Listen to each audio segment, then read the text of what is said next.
I do remember that when I was about 11, 12, there suddenly became this very secret sort of whispering among girls about periods. Psst, so-and-so has their period. And it was like, oh my gosh, it was this massive deal.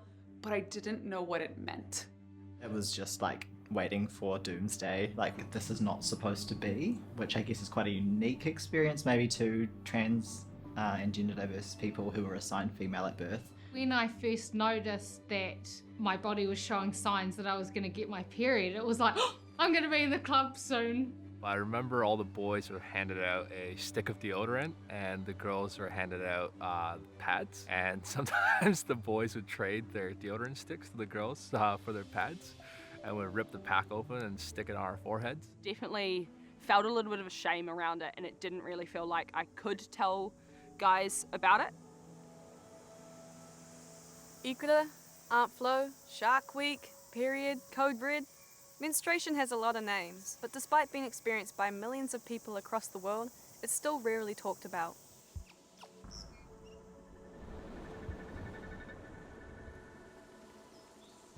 Aotearoa, New Zealand is famous for its stunning landscapes and outdoor lifestyle.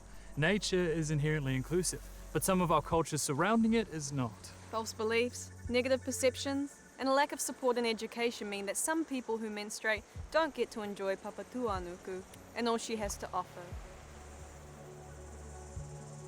This series will explore why some people have struggled with their period in the outdoors and provide practical tools on how to change this for the future, bringing mana back to the experience of menstruation.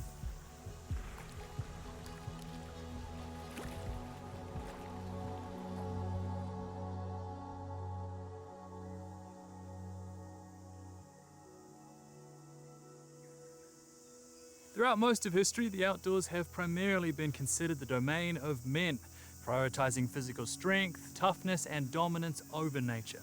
Our colonial history has meant that stories of discovery and adventure have mostly focused on the experiences of white men. So it's not surprising that women, people of colour, and those expressing gender or sex variations might struggle to feel accepted in the outdoors. The history of discourses around menstruation always revolve around shame and secrecy in Western contexts, but the positive thing is that we can change stories. Menstrual etiquette is a set of unspoken rules that we learn from other women, from watching other people, from commercials and television, all the ways we should behave when we're menstruating. And they all work together to make sure that no one knows.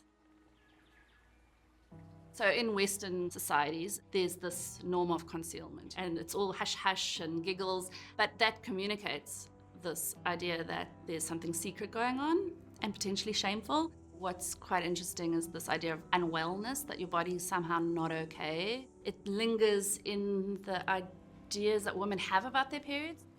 There's so many accounts of young women thinking they're dying, they have a disease. The wrongness with your body thing just keeps coming through, and the silence around it and the lack of education certainly doesn't help with those ideas. All of these kinds of myths and narratives around women's bodies are just sometimes ways of excluding them from spaces, including outdoor spaces.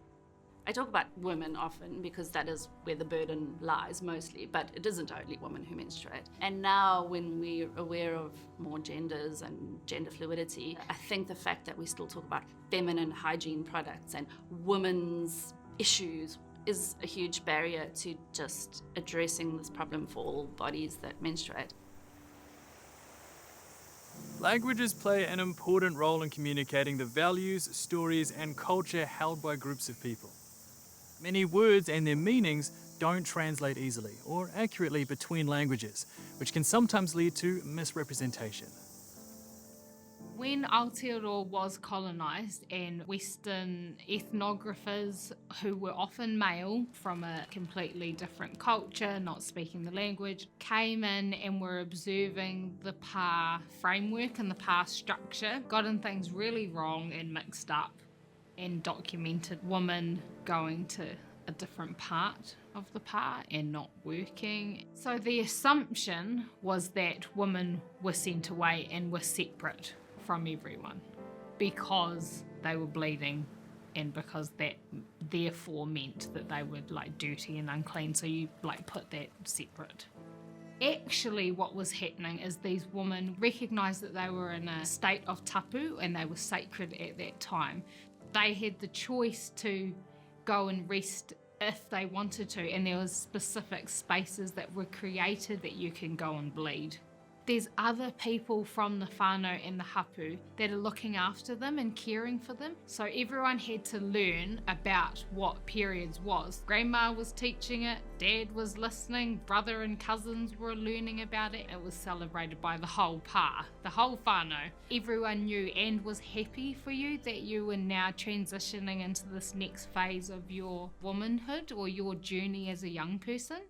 All of the knowledge that I have shared comes from the work that Ngā Huia Murphy has done in terms of researching traditional Māori views and practices of menstruation.